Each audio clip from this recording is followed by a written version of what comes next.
Écoutez, la liberté n'est pas oisiveté, c'est un usage libre du temps, c'est le choix du travail et de l'exercice. Être libre, en un mot, n'est pas ne rien faire, c'est être seul arbitre de ce qu'on fait ou de ce qu'on ne fait point. Nous sommes les derniers hommes libres. Je suis bien content d'être venu. Quelle aventure!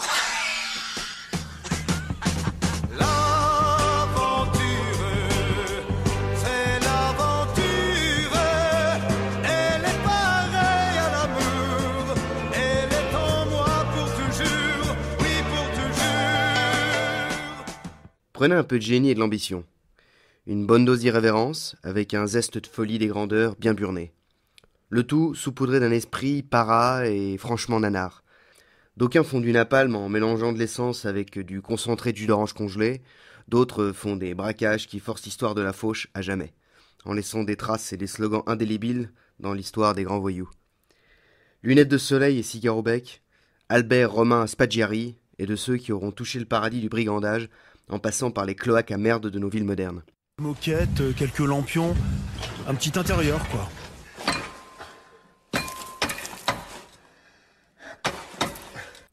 Né en 1932 dans les Hautes-Alpes, le petit Franco Spaghetti Spaggiari tient sans doute son amour de la sape et de la frime de ses origines transalpines. La grande gueule et le génie, la marque des grands orateurs à toge et des bâtisseurs d'empire. N'en déplaise à d'autres, il ne faudra jamais cesser de rappeler que ces bouffeurs de sauce tomate que sont les Rital ont pour ancêtres les mecs qui ont bâti un empire de plus de 1000 ans. Leur troisième Reich à côté, ça reste ni plus ni moins qu'une grosse gay pride.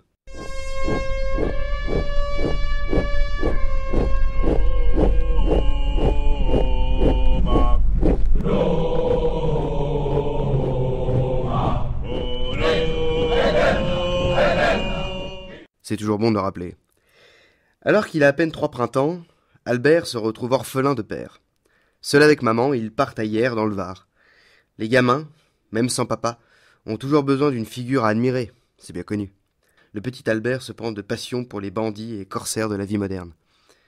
Véritable parpagnant, ou paysan si vous préférez, il est difficile pour Spaggiari de se plier à l'autorité. L'école, le lycée sont d'abord et surtout pénibles. Il sniffe la poudre d'escampette à 16 ans, pour s'en aller rencontrer la légende, le grand Robin des Bois et indépendantiste sicilien Salvatore Giuliano. Le pédigré du bonhomme est tellement long qu'il mériterait une chronique à lui tout seul. Mais c'est une autre histoire. Une première expérience avec la marginalité et un besoin de souffle dans la vie qui pousseront le jeune Albert à partir encore plus loin. En 1950, 18 ans et toutes ses dents, notre homme s'embarque dans le 3e bataillon des paracoloniaux, direction l'Indochine, les rizières, la moiteur et les bordels de Saigon. Saigon, dans un grand soleil d'or, c'est le plus joli port, dans le plus beau décor. Saigon, c'est l'escale d'amour, où l'on vient quelques jours, et l'on reste toujours. C'est justement dans un bordel, en délestant la caisse du Milk Bar, qu'il inaugura sa carrière de fauche 3 ans plus tard. Bien que blessé et décoré, le bras de la justice à l'époque est beaucoup plus mastoc que nos temps de mansuétude. 5 ans de travaux forcés et interdiction de séjour en Indochine. Le début d'une longue série. En 54, retour en France, direction les Baumettes de Marseille, un endroit étroit où il fait bon vivre. C'est donc en 11 qu'il prend ses premiers cours de chaudronnerie et de soudure. L'instruction lui sera précieuse. Il est finalement libéré en 57 et revient dans sa bonne vieille ville de Hyères. Il se marie en 1959 et entre dans une entreprise de coffre-fort à Dakar. Décidément, le blindage et comment savoir le fracturer lui colle à la peau. Retour en France en 1960. Le bordel outre-méditerranéen d'Algérie enfle à l'époque. C'est les débuts de l'organisation de l'armée secrète, OAS. Pourtant rangé des valises, Albert a besoin d'action. Il s'engage à fond dans l'affaire et se fera arrêter en 1962 à Villefranche-sur-Mer, en pleine impression de tracts pour l'organisation. Avec des Pushka et autres Mac 49 retrouvés chez l'animal, la police gaulienne fait pas dans le feutré. 4 ans de barreau. Retour aux Baumettes. On l'aurait même chargé d'abattre le général de Gaulle peu de temps avant. L'ordre fut finalement annulé. La plus grande déception de ma vie, se morfondra plus tard Spaggiari. Pourquoi Albert Spaggiari possède-t-il chez lui un arsenal aussi important? Pourquoi Albert a-t-il enterré là? Pour le revendre, première hypothèse, pour financer un réseau, etc. Ou pour préparer le grand jour. Après tout, le grand jour, ça se prépare, aussi bien à gauche qu'à droite. Il sera de retour à l'air libre en 65 et s'installe dans l'arrière-pays niçois, à Bézaudun-les-Alpes. Ce coup-là, on pourrait croire que le bougre est bien rangé des bicyclettes. Il ouvre un petit magasin de photos dans le quartier Ferber de Nice en 1968 et s'emploie à faire des photos de mariage et d'élus locaux. Enfin devenu propre le Spaggiari? Ce bon Albert profite d'une petite vie tranquille et de la Dolce Vita ambiante en ce début des années 70, sur les flancs du Mont Chéron, retiré dans une bergerie. Sorte de villa du pauvre, baptisée les Oies Sauvages. Les oies sauvages vers le nord, leur cri dans la nuit monte. Gare au voyage, gare l'amant, nous guette par le monde. Hommage au chant de la Légion étrangère, avec 2 S en majuscule. Comprendront ceux qui voudront. Trop monotone pour notre homme d'action que ce train de vie rasoir. Et puis une idée commence à faire son lit dans l'esprit d'Albert. Elle suit son chemin, d'amont en aval, pour grandir et grandir encore. En observant le fleuve Paillon, ou Payoun, notre ex-militaire se revoit sautant dans le vide, au-dessus des rizières de l'Indochine. Mais cette fois, c'est pour atterrir sur un matelas de dollars et des rivières de diamants. Collectant les infos sur la Société Générale de Nice, avenue Jean Médecin, la situation de la salle des coffres par rapport aux égouts, le passage de ces derniers qui mène au fleuve, notre homme tient un truc, le plus grand truc, le coup de poker ultime dans l'histoire des bracos.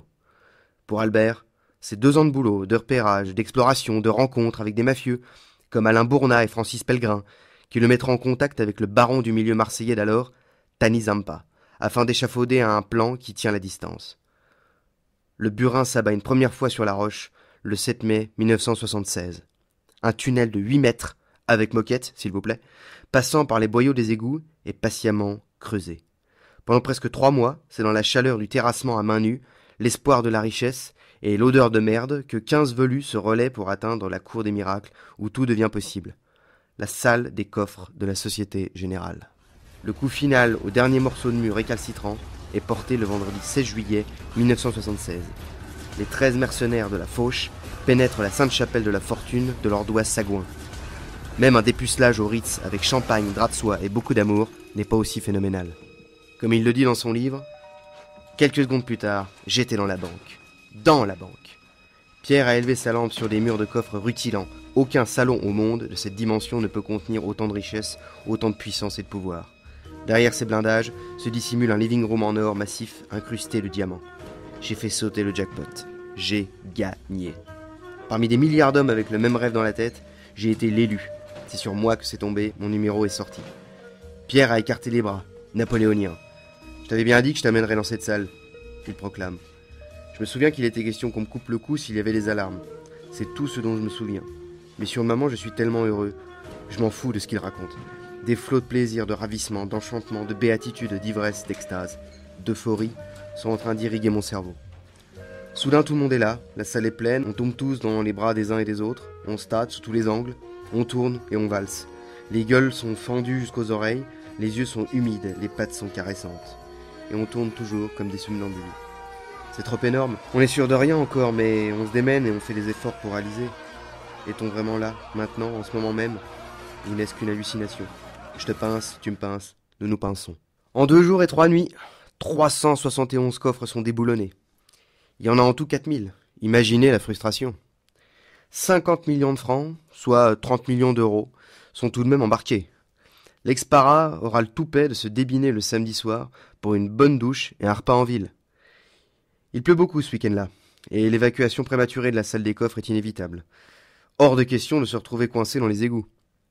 Les Apaches prendront soin d'afficher les photos de femmes nues qu'ils ont trouvées sur les murs de la salle des coffres.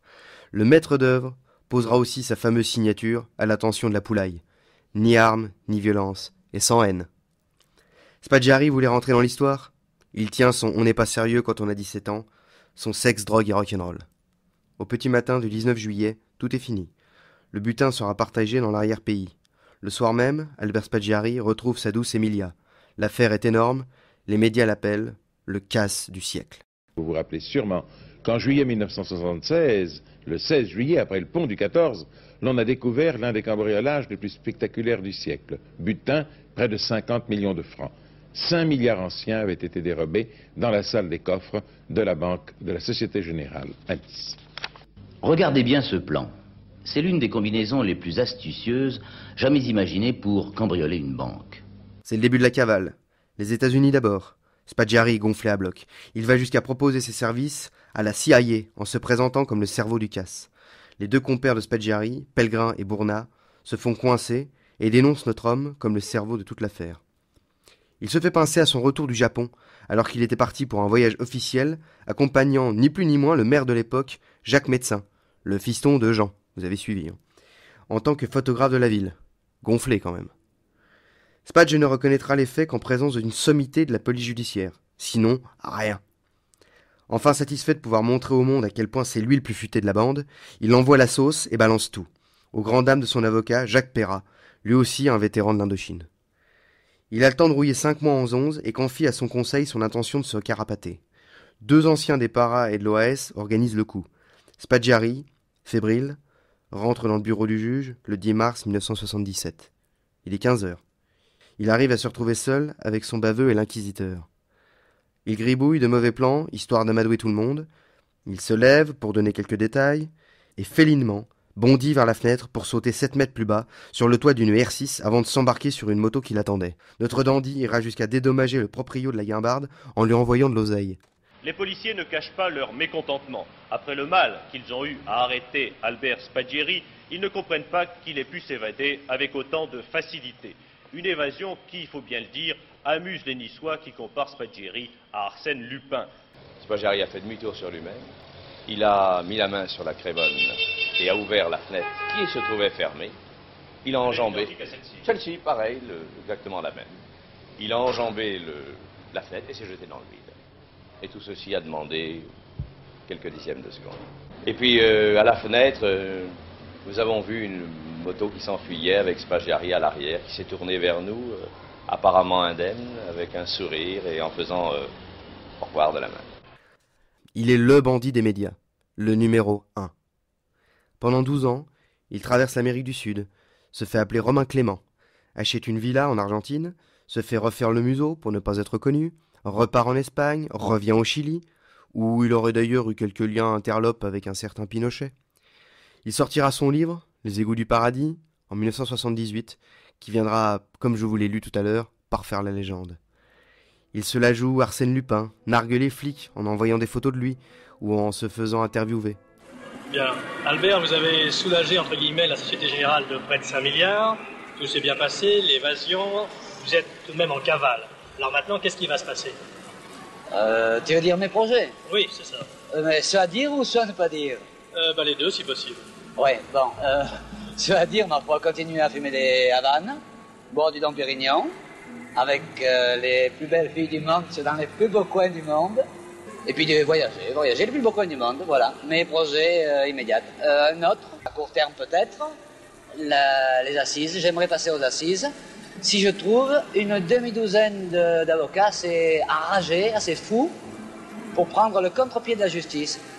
Si vous voulez remarquer, les avocats jouent le jeu de la justice. Ils marchent avec la loi, exactement comme les procureurs. Si j'en trouve 6 d'accord pour aller contre la loi, j'accepte de passer en justice. Et si entre-temps,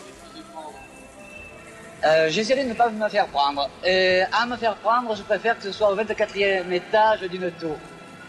Finir bien. Comme un parachutiste. Comme un parachutiste. Atteint d'un cancer, progressivement lâché par les médias qui se lassent du braqueur, Spagge n'est plus que le reflet de lui-même. Il meurt le 8 juin 1989 dans une ferme de Vénitie, après avoir été marié in extremis à sa douce Emilia De Sacco, par l'abbé Laguéry, desservant alors Saint-Nicolas du Chardonnay. Plusieurs thèses quant au fait qu'Albert Spaggiari ne serait pas le cerveau du casse du siècle sont venues écorner la légende. Mais, comme toutes les légendes, il en faudra plus pour la gommer des vrais livres d'histoire. Alors, Ciao l'aventurier. L'aventure, c'est l'aventure.